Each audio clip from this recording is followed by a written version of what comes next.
Hey everybody, welcome to BODS Mayhem Hour. I'm your host, John the Bod, aka the Bod Father, and as always, I bring you guys awesome interviews with my lovely co-host, Krystal. We have a band on the show called A Lot Divided. They're from Winston Salem, North Carolina, and they've got an album that's out right now called Mirrors. I'm going to be talking to those folks about this album and what's up, what's going on, and hopefully what the future holds for these guys and gals. So, how's it going?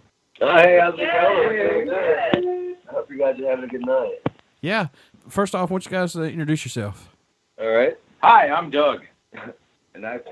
And he plays guitar. I do. Sometimes. Yes, many of times. James, I play guitar and do some vocals. I'm Adam, and I play drums. I'm JC, I'm vocals. I'm Mike, the bass player that doesn't really count as a musician.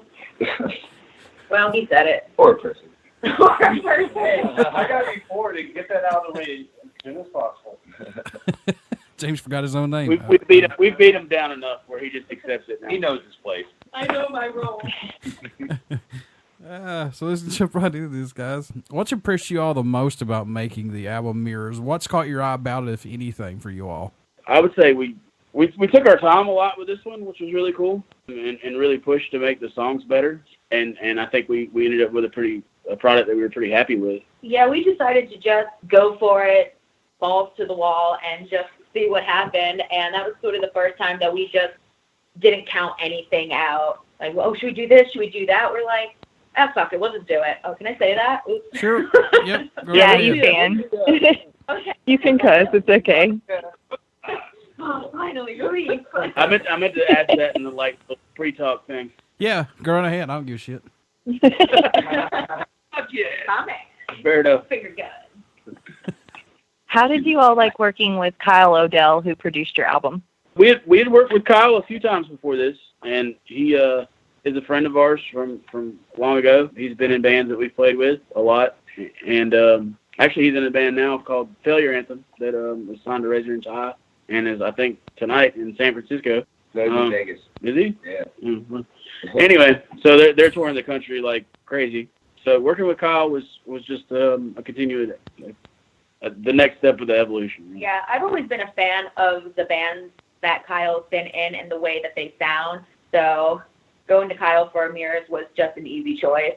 Absolutely. Respect Kyle as a musician and as a producer, and he understands like what we're going for when we're writing and we're recording, and he helped kind of just help us polish off the sound we were ultimately looking for to begin with. I personally think the record sounds phenomenal. Yeah. It was a very interesting Doug wasn't on it. So Doug you can say that. Doug knew.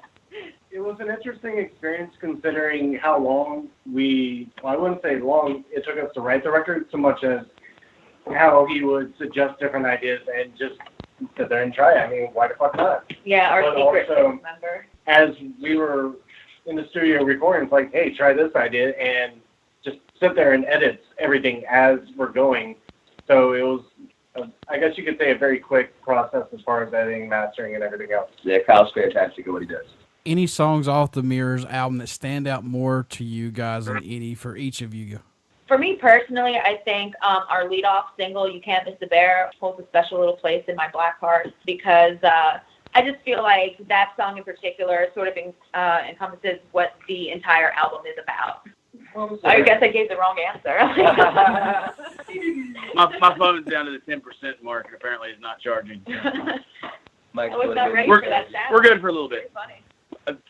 For me, I think the song "I'm All Highway," which is the last song on the record, it lyrically it's about overcoming frustration and hope, and sort of what we're all about too. And it just musically the way the song ends or it builds and then ends and stuff. It's just it was an awesome song to end the record for me. We try to end our records on upbeat notes, and that one was an upbeat note. Anybody else? Oh, God. Challenge. Yeah. That one's my favorite just because I wrote half that fucking song intoxicated, and it took me about 2 weeks to get back up to speed to playing it. Whoops. I love Challenge Accepted. I think it's a really cool, it's a short song, but I think it's a really cool kind of encapsulation of a lot of the band's sounds. It's a very vivid sonic experience that just hits you all at once, kind of envelopes the entire spectrum of the band. Man, we should have hired you to write our reviews. Right? Yeah. There's a song called "Look Sharp, You Dumbass" that I just absolutely love because it has what I feel is just the most sick breakdown on the whole record. I don't know. It just puts me in a fucking angry, energetic, fucking break the shit out of people's faces kind of mood. And I'm a fan of every song on the record. I was gonna say that every time someone else just brings up a song, I'm like, ooh, that one too. Ooh, that's good. Every song on the record means a lot to me. I mean, honestly, with Mirrors, I think we feel like we made a record that to us every track is different and every track means a lot to us. So picking our favorites kind of like asking somebody to pick their favorite kid, I guess. I like the album. I like what you guys done with it. Well, thank you. Thank you, man. Appreciate that. JC has a black heart like I do, so it's all good. We recognize our own. It's fine. That's right. Yeah, you have a heart. I was wondering what that was beating in my chest. Fuck that shit. Someone's got to pump that fucking evil sludge around. That's exactly right. Fuck the world. Am I the only one that doesn't have the mindset to fuck the world? Oh, yeah. I thought you were the originator. No. Okay, what's question number 4? I think we're on. Number 4. How much growth musically do you guys feel like you've experienced over the years? Oh my God. Oh. So much. Yeah. That's a never-ending process just because of all the new music coming out, even if it's from our old influences or just so you go on Spotify and throw on whatever random mix, you're still discovering new bands. That influences your growth as a musician. Yeah, every time I pick up a guitar, it's something new that's inspired me, and I consider playing with these guys and gals. We're always pushing each other, so there is like a distinct growth to this band. I really couldn't put like a number on it or a range, but I feel that over the last few years specifically, we've gotten to a point where we really know how to write together, and we've kind of matured as songwriters, and I think it shows. And I hope that people will like what we put out because we definitely like it. Yeah, what he said. It's always kind of been our goal to make music that we're a fan of. We hope other people like it, obviously, but at the end of the day, we want to be happy with what we made ourselves. For sure. So we continue to do that. We continue to try and push in all directions, both a little heavier and a little poppier. How much local support does A Lot Divided get via fans, venues, and even radio play? Not enough. I mean, It's never enough. it'd never be enough. We've been in 106.5 whenever Bear first came out. Yeah. 96.3 in Southern Virginia. A little bit. We've It gotten was fucking JD from a drone. Yeah. He hooked us up. we've gotten a little bit of radio play off of it. As far as local support, like I definitely think that the local scene that we have is supportive of us. I just think that the local scene we have is not that huge. Unfortunately. We Go out and support your local But artists. there are some wickedly supportive fans in our scene. Absolutely. Yes. The fans that we do have are a fucking army, and they're the best fans you could ask for. So if we could get more of them. But it's also definitely our goal to strike out and expand our area as much as and as often as possible. What helps you all keep your mind open when you're writing new material? Drugs? Wait, what? I mean, not for me, but everybody else. I get that a lot on here. Yeah, there's the call. Dude, I can pass the Woo! What are you talking about? Oh, I do not do any drugs. All right, there. My boss doesn't listen to you. All right, the real answer to that question would be that when we set out to write a new song or a new record, nothing is off the table. We are open and willing to try anything and everything. We bounce ideas off of each other. The songs come from different avenues. Sometimes one person writes it, sometimes two. Sometimes it just kind of happens during like a practice or a jam session. But nothing's off the table when it comes to what could potentially be a good song for us. Like Adam stated, all that really matters to us is that we write something that we're proud of and that we actually like. We don't really want to write songs just because we think other people will like it. We really want them to like it, but it's important to us to enjoy what we do and not just try to collect a paycheck. For sure. Yeah, I think if you start writing a song, you kind of know when you get into writing a song whether or not you actually feel the song or not. And if you can't feel that song, if you're not 100% behind it, you can't really go forward with it. You've got to either start from scratch or fix something about the song so that you actually believe in it. You have to believe in what you create. People can tell when you're not being honest. Exactly. well, I think something that keeps us open-minded, though, is that you see some bands that do the same things repeatedly, and they're so married to what they're doing as, like, the guitarist is just he's going to do exactly what he's going to do, and he's not willing to change what he's doing. For us, we approach it as the song. So if James has an amazing solo, but it distracts from the overall flow of the song, then that solo's getting cut, and James is cool with that after a 5-minute argument. Yeah, it wasn't at first. But I had to, Yeah, it's not like, okay, well, we need to put a breakdown in every single song. If we feel like it goes there, then we'll do it. But if it doesn't, that doesn't mean that we can't do like a pretty clean part instead. Like, Yeah, I mean, I think nothing's off the table. And we just sort of let it speak to us. And like Lodi said, hope that other people sort of understand what we're trying to do. Right. Yeah, a lot of bands are afraid to even go outside that box that they're comfortable of. And, Absolutely. damn the box, man. yeah, I think it's really sad because the fucking potential that's there is just ungodly normally. Look, maybe you could help us get some people on board, but I've been trying to convince these guys to like write a modern 80s pop song. You know I love 80s pop music, so. I do too. Hell yeah, do honestly. it. I want to start a side project. All right, you heard it here first. Paula Abdul and Madonna cover. Madonna? Dude, I'm still pushing for a Spice Girls cover band. You know I'm down for that too. Oh my goodness. Oh, God. Pop Anyway. is by far my Spice Girls. guilty pleasure, and if I lose street cred for that, then I am willing to take the hit. Street cred. Did she You guys got to jump in and tell us when you're in the next question, because we will ramble. I give Krystal hell all the time about street cred because she thinks she's Miss Ghetto who lives like a block away from the ghetto. Then I hear JC say cred, I'm thinking, oh fuck, here we go, street cred again. That's all I hear from Krystal. Street cred, man. You're like the Kool-Aid fucker. That's all you are. I mean, jeez. I don't know. Are you trying to say I bust through walls and go, oh, yeah? I would do it. For the I hell of haven't it. done that in like 2 years. Well, I'd like to see that on tape, but that'd be funny. Anyway, so what can fans expect at a show from? Oh, God. I'm sorry, everybody's laughing too loud to hear you right now. That's okay. Party time. All right. What can fans expect at a show from A Lot Divided once they come out to see you guys? High motherfucking energy all the time. Yes, absolutely. Balls to the wall, We, front to back. We don't Side to call it side. a show unless one of us is injured by another member. Usually me. I've taken guitar stocks to the head, fucking cuts on my arms from strings. You got punched in the head got last punched weekend. in the head last weekend. Yeah, sorry. Fell on my Jeez. ass. I've fallen off stage. Mike's fallen off stage Several several times. times. I've purposely added pieces to my drum set to prevent them from coming back there and hitting things. Challenge accepted, bro. I see what you did there. Oh.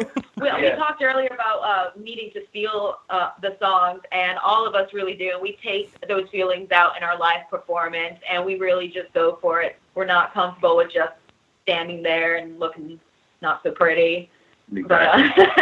I feel like if your own songs don't make you just Wanna want move, to move yeah. and just go crazy, then you're not truly writing what you feel. That's true. Yeah, if you can't stand behind your own music, then who the fuck is going to stand behind it?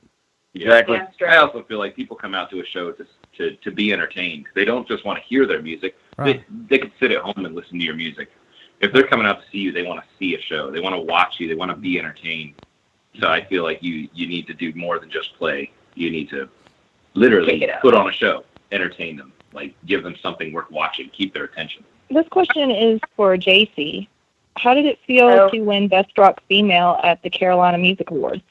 It's a really funny story. We were on tour when I got the news. We had just played a show in Pennsylvania, and I couldn't make the award ceremony. And I walked off stage, and Adam's like, "Hey, you won." And I'm like, "I have a free drink ticket. I'm going to cash that bitch in right now." That's so humbling. It was voted on by fans to be nominated, so I'm super flattered that anybody thought of me for anything. And I've never been the person to win anything, so I'm super grateful and super flattered. Super. Super flattered. Oh my Super God. Stokes. What the fuck? I hate all of you. We can't talk to you guys anymore. You made it retarded. One more. So we'll make the whole band retarded now with this question. So what about the whole band being nominated and actually winning the Best Up and Coming band at the Bare Bones? entertainment awards. What about Yeah, that we though? It was pretty cool, but Mike just now found out about it apparently. So, let's we're going to Mike. How does it feel to find out that we won? Oh my God, I feel so honored. I'd like to thank God and Jeebus and. Are you going to Disney World? Are we? No, we can't afford Disney World. Fuck. No. I hear they're making Nickelodeon or fucking Nintendo Park. What? Oh, fuck that. Yeah. All right, let's keep it. It was pretty cool. That was voted on too. So it's always amazing to I mean, like when we're in our everyday lives, you know, it's we don't necessarily feel supported because it's not there. But then something like that happens, and it always blows our mind that people care, and it's very, very humbling, and we're very appreciative. So if any of you guys voted for us that are hearing this, thank you so much. It means the world. It really does. I don't know if any of them will be listening, but if you voted for us, fucking thank you. Thank you. Because I want to tell you all individually. That's how much it means. I love our fans. I do. Yeah. You're silly. You're silly rabbits. Silly rabbit. Chicks are for kids. Kool-Aid. Go ahead, Kool-Aid Krystal. That's what we'll start calling you. What's your usual writing process? There isn't one. For me, alcohol is involved. Yeah. Drugs. We've come full circle. Our songs have come, like I said earlier, like a lot of different ways. Sometimes it's one person's been sitting in their bedroom just watching TV, playing guitar, and an idea hits them. Sometimes we get together with the intention of writing. Sometimes one or two people get together. Sometimes it's all of us. We don't really have a set plan. I know some bands do have like a set way that they do it, but for us, we kind of let our life dictate our music, and it just feels right to write a song. You get inspiration, it hits. You have like a moment of clarity. Like all of us have ideas running through our head 24/7 about song ideas, breakdowns, rhythms, progressions. 80s pop songs. But it does take this moment of like, okay, I have something solid now that I want to work on, and I'm going to figure it out. But it's no like set pattern for us. I wish it was, because that would be a lot easier. Yeah, it really would be. This is for each of you. What made you want to become a musician? What was that spark that said that's what I want to do? Wow, that's a good question. So you're on deck. I'm trying to think back, man. Ever since as early as I can remember, just being a kid, listening to music on the radio, driving around in the car. I grew up listening to a lot of classic rock and 80s pop and 90s rock and all kinds of stuff. And I just thought, like, music is a tool like everybody can relate to. You can communicate with people, not just words, but ideas and feelings and emotions. I just felt, I always felt something from music that I wanted to be a part of, and I wanted to convey certain emotions. I wanted to be able to relate to people and kind of connect to people on that kind of level. And I just always knew it's something I wanted to do. Whether or not I would ever make a living out of it or not, I just wanted to do it. It was going to be a part of my life no matter what. I grew up listening to music with my parents. The Beatles and Johnny Cash made me fall in love with music. I always had dreams like, man, it'd be great to be a famous musician. I didn't really think it was something you could do until I found a local music scene, and then bands like Cud 7 and Swift from our local scene. I was like, holy crap, like I can do that. There's a way to get into this industry. There's a way to have people see you and hear you. It doesn't have to be just like, I love music. You can actually be a part of it. And I recommend it to anybody. For me, there's nothing greater, no greater feeling, no greater drug, no greater euphoria than writing music, performing music, and creating art in general. It's just something that I've always been drawn to since I first discovered what music was. And I'd rather listen to music than read books or watch TV or movies. For me, so I was about 13 years old, and my mom suggested maybe I take drum lessons. So I did, and I fell in love with doing it. A woman that was teaching me to play, actually, not long after I started taking lessons with her, she started her own all-female metal band called Mimic, which actually we played there. They just did their reunion show last night. We played in Greensboro. And so when I was 14, 15, 16 years old, I was running around with them, up and down the eastern seaboard. And I got to see how much family there is and a sense of community there is. And for me, it was just kind of a place where I felt like I belonged. And everything since then has been awesome. I grew up pretty painfully shy and introverted, so I found comfort in writing as a way to get out all the feelings that I was too scared to share with anybody else. And from that, I always really connected with music and lyrics. And then I remember specifically seeing Gwen Stefani one day and going, oh, girls can do that too? And from that point forward, all I did when I was a kid was stay in my room and practice singing. Other people went to go out and get pizza and hang out with their friends, and I was always in my bedroom with a fucking Radio Shack microphone and a boom box, singing along to No Doubt, singing along to like Green Day. And eventually I sort of just got out of my own way and decided to try playing out with a band. And like Lodi said, there's just no other feeling quite like singing words that you've written in front of an audience that's relating to you. And I haven't been able to give it up yet. And that's it. I got into Metallica, and then maybe 6 to 12 months later, I got into Pantera. So Cliff Burton and Rex Brown were major influences on me, and just going, oh, shit. Yeah, there's something besides the guitar going on here. And just the appreciation of the rhythm section.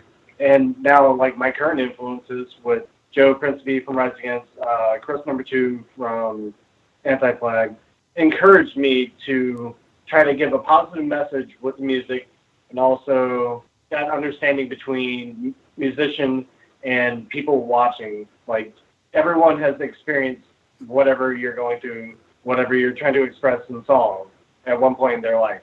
Being able to share that connection is, I guess, what has always influenced me. Yeah, the first time I heard Cliff Burton, I was in grade school, and I heard Kill 'Em All. I heard Anesthesia pulling teeth, and I was like, what the hell is this?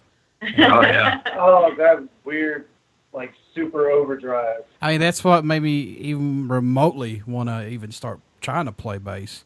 I got a cheap one, picked it up, but that's about all I did with it. Because I just got so pissed because I wouldn't sound like what I was hearing coming from the radio.